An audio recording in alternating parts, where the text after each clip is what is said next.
we'll be studying about leadership. We won't elongate much and we'll be starting with the topic. So, whenever we hear this term leadership, we generally think of a person who leads a group. So, whenever we think or hear about leadership, we generally think about it as a personal characteristic. Now, basically, leadership is not a person. It is a kind of social influence. It's an attitude, a social relationship of an individual, basically, that he or she makes with others, which actually make others to believe in that person's visions, his plans. It is a process of influencing other people not by force but by actions in a way that they believe in his or her contributions in the proper channelization of efforts. Now, this effort, why would the people will be thinking about the channelization of efforts? Whenever we'll think about the efforts, we think about the fruit that we will be getting after the effort. So, this is actually we try to believe by his actions. We actually not try, by his actions we develop a belief system that that person is actually responsible for the proper channelization of efforts, and whatever he will be doing will eventually bring the realization or attainment of the group goals, because a leadership is always about a group. I can't be a leader for myself. A leader is for a group. So, for the proper realization of the goal, the group goal, a leader, a good leader, an efficient leader is a must. Now, obviously, as we think of a leadership and we think of a leader, some personal characteristics, some functions of the leader is a must that we should study. And this function is obviously not fixed. It varies with the kind of the group that is being led. So we can start with that a leader is obviously an executive. He acts as an executive. Executive of what? He has the most obvious role of coordinating all the activities of the group. Whether or not he assumes the direct role of determining the policies or objectives, it is almost invariably his responsibility to oversee the execution of these policies. The effective chairman of a committee guides the committee discussions along the appropriate lines, appoints the subcommittees, etc. Now, this, why I am giving this example, like we can have whenever we think of a community, like nowadays in the flats also we have a community, and whenever we build such a community there has to be a chairman. If there is a club in your locality, that will also have a chairman. So what does that chairman, the leader, he holds the appropriate discussions for the proper functioning of that club or that committee or that community. Now, he generally doesn't always carry out all the activities of the group, generally, but in some cases he can also do the group activities, but generally he has the work of allocating the duties to the group members. Now, obviously a leader is an executive, but a leader is also a planner. He has to be a good planner. So being a planner is also a function of leadership. It's an intermediate between the determination of objectives and the policies, and the execution of them lies in this planning. That how it's like planning the actions, how I can execute this policy. If a policy is made, how I can execute this policy. So the planning is important between this execution and the policy making, that is deciding the ways by which the group shall achieve its ends, its goal.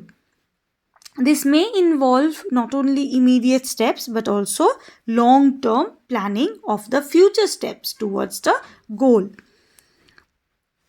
And frequently, the leader is also the custodian of the plan, because he generally is the only one who knows about the total plan. Now, if you have watched Money Heist, then just think about Professor. He always knew what was actually happening. He always have that group plan A, plan B, and everything was planned. And the entire plan was only with the professor. Now, this thing was actually the example of a perfect planner. Now, next we are coming to a leader as being a policy maker. Now, this is one of the most important of all the leader functions of establishing the group goals, objectives, and policies. Now, before I said ki it might be that the leader is not a policy maker, but he has to be an executive or a planner. Why I said so? Because if I'm talking about the group goals or objectives, it might be that a group has been formed much earlier, and so they have got a fixed goal or an objective, that is a policy of the group is already fixed. So it might be that you are not the leader, the new ones are coming, are not making the new policies, but yes, obviously carrying out the older ones. Now, obviously they can become policy makers, and in general these group goals that they establish, that can be formed in two ways. That is, these group goals can be dictated by the authorities or the superordinate that has that, like these group goals can be of a command. Like if I say ki form a group of 7 and make certain a presentation. Okay, so here this group is formed by my command. So I have already given you a topic and I have given you an objective to fulfill. So like this way, this policy is given by a superordinate structure. Now, in another way, it can a group goal can also be decided by unanimously by all the group members. That is by decisionship of the total group members. That is in a democratic way. Why, like 5 people we are together, what we shall do now, what should be, if we want like 7 friends, 8 friends, we will build a club. Now what will be the agenda of our club? So this is like an unanimous decision. And another thing can be the leader himself only lays the policies for the group. That is, he only creates the mandates of that group. The next is the leader has to be an expert. Now, why I'm saying an expert? Generally we'll see the most skilled one, the best one in the group gradually becomes, or he gains the position of a leader. Now, why this thing? Because the leader has to be a person who is skilled, who has got informations, who has gotten required knowledge about the activities. He should be properly qualified for the technical requirements of the group activities, or he might have some specialization of functions, or obviously he has that kind of strong database that is needed to carry out the group activities or the functions that will lead to the realization of the group demands, the group aims, the group goals. Now the next is the leader is also a representative of the group. Now why? Because now it's a very simple example, like when I ask of you to choose a CR, now what does a CR do? A class representative, what does she do? She is just a bridge between the teacher and the students. Why? Because I say ki I cannot, if I want to convey something, I cannot call upon all the 50 persons to the staff room, or I cannot call all the 50 in a confidence call. So I need someone to convey my thoughts. In the similar way, if you are to give me something, you have to tell me something, all the 50 people can't be talking together. So you can send someone, a representative of yours, who can send me your views. So, in the same way, the leader functions as a representative for the other group members or the outer groups. Like, I have some view. For example, I also about that CR I told you, or you want to, like, if you are holding a fest in your school or college and you want to invite the other schools in the locality or the vicinity, you won't be sending all the school students to that schools. Obviously you'll be selecting some representative to do that work. So in the same way, a leader is actually a group representative for the outer world also, who is the spokesperson, who's the official spokesperson for that group. He is responsible for all the large group external relationships. He will be speaking about the group so that he can channel the thoughts of the group and can place the demands of the group with the world, with the society or the other group members. Now, next is the leader is also a controller of the internal relationships. Now, see, the leader does not only represent to the outer world, but he is also responsible for keeping the bond tight in the group members. Like whenever there, I'm talking about a group, whenever it's a group, obviously there are many people, and everybody is unique in himself, so there can be clashes, and obviously there will be clashes in people. So but how these things are resolved and how these internal relationships are fostered, it is nurtured, and how these things are mended so that the group totally it remains as a group. Because if the leader fails to do so, the group will eventually break out, because the see, obviously, disagreement of thoughts will be there, but if the things are not meant in a proper way, it can be a cause of breakage or leakage for the group. And for a good leader, obviously, it won't be a sorted thing. He will be, or he or she will be taking care of this internal relationships so that there can be a harmonious group structure where all the group members are very they can be very happily they will happily agree to disagree, and eventually they will all think about the common group goal, and how this can be done and how these feelings can be fostered. If there is some kind of hostility, how there can be a change in this, everything, these things are taken care of by the leader. Now, this leader also has got another power of giving rewards and punishment. Now, this is particularly significant from the individual member's point of view, because it's only the leader have that power to reward or punish. If somebody if somebody does something wrong, that means he enables or he exercises a strong disciplinary or motivational control over the group members.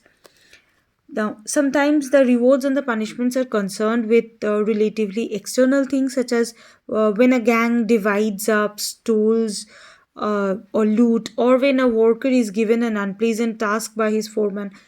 Often, however, the rewards and punishment have to directly with the role of the individual in the group. He may be promoted to a more important rank in the group hierarchy, or he may be given special group honors, or he may be reduced from the rank. So it depends what kind of action is done, and accordingly what reward or punishment will be given by the leader. But generally these things are planned or shaped in the way that person who committed that act, that it could be praised or punished. Depending on that, the leader decides what kind of punishment or reward is to be given.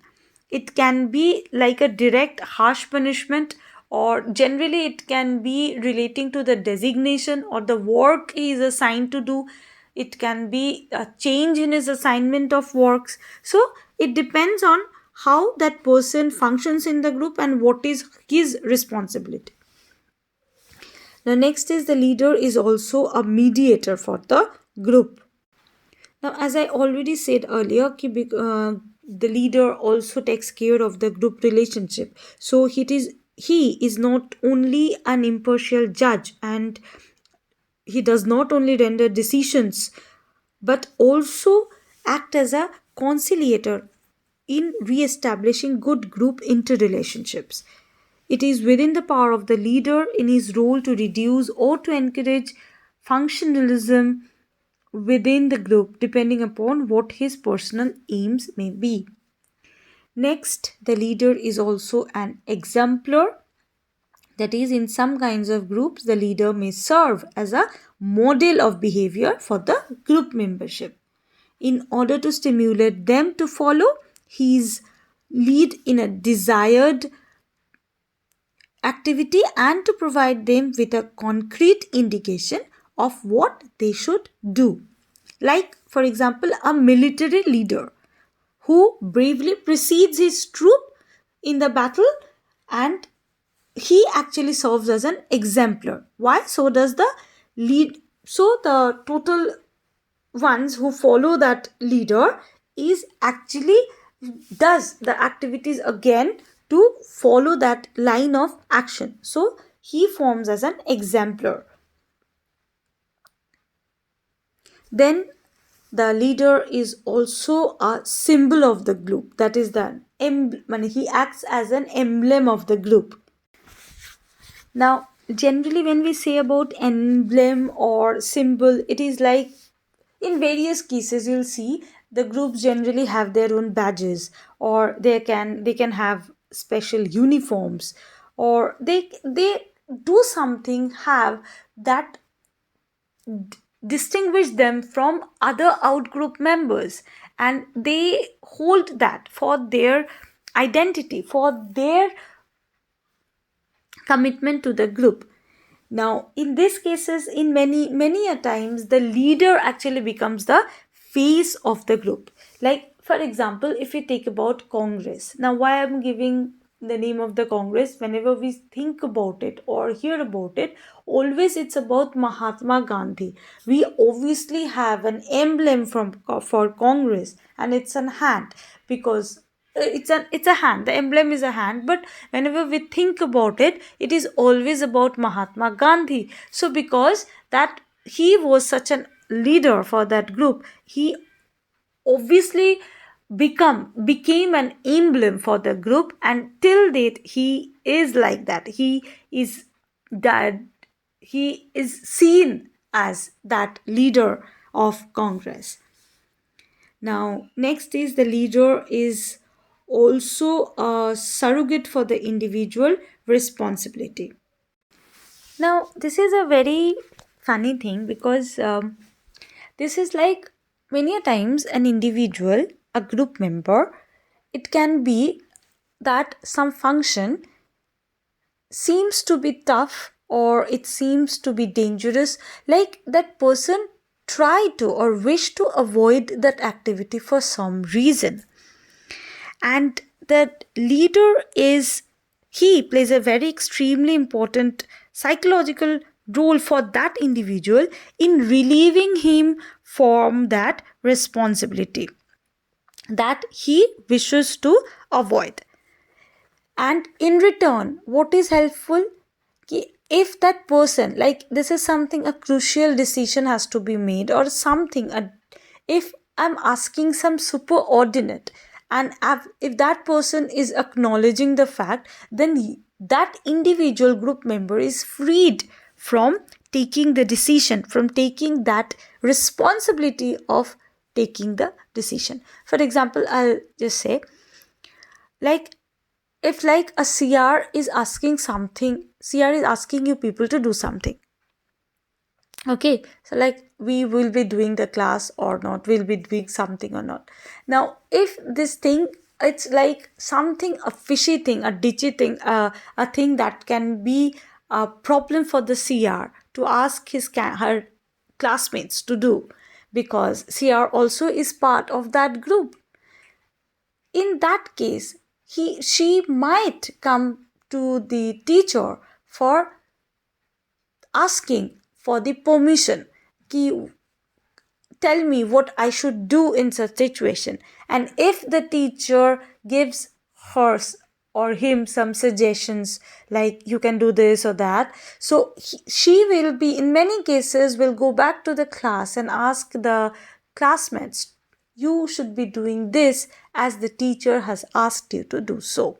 So in this way, the individual person, the CR, is freed from that heavy responsibility of taking a decision, and can be, for which she think that she can be blamed of, and she has relegated the responsibility to the teacher.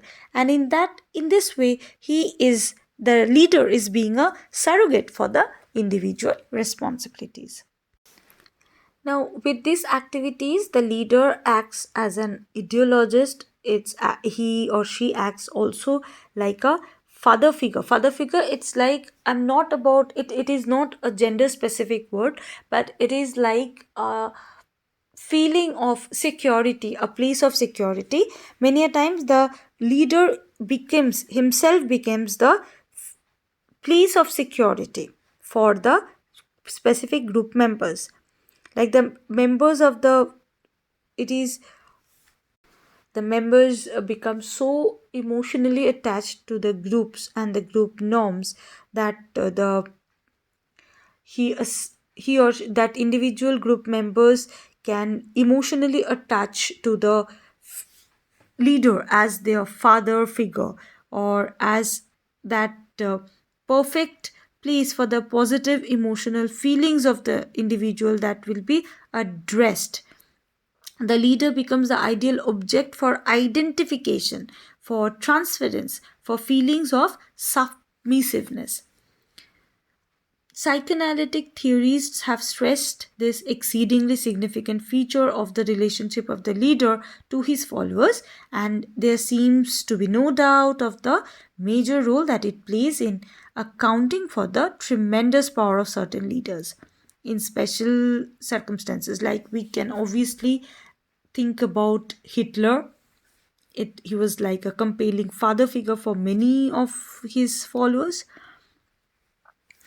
And we can obviously think of Mahatma Gandhi also. In fact, he was named Bapuji of the, he was like the father of the nation and was called as the father figure of the total nation. So obviously, Mahatma Gandhi is an ideal example for being a father figure, as the leader being a father figure. Next is, a leader is also a scapegoat. Now, this is why, because who is a scapegoat? It is like the person on whom all the things are vested, all the blame is vested. Everything what has happened is due to that person. Now, this, like, whenever we think about a leader, as we have said, he is a father figure, an ideologist, a place of positive emotional regard.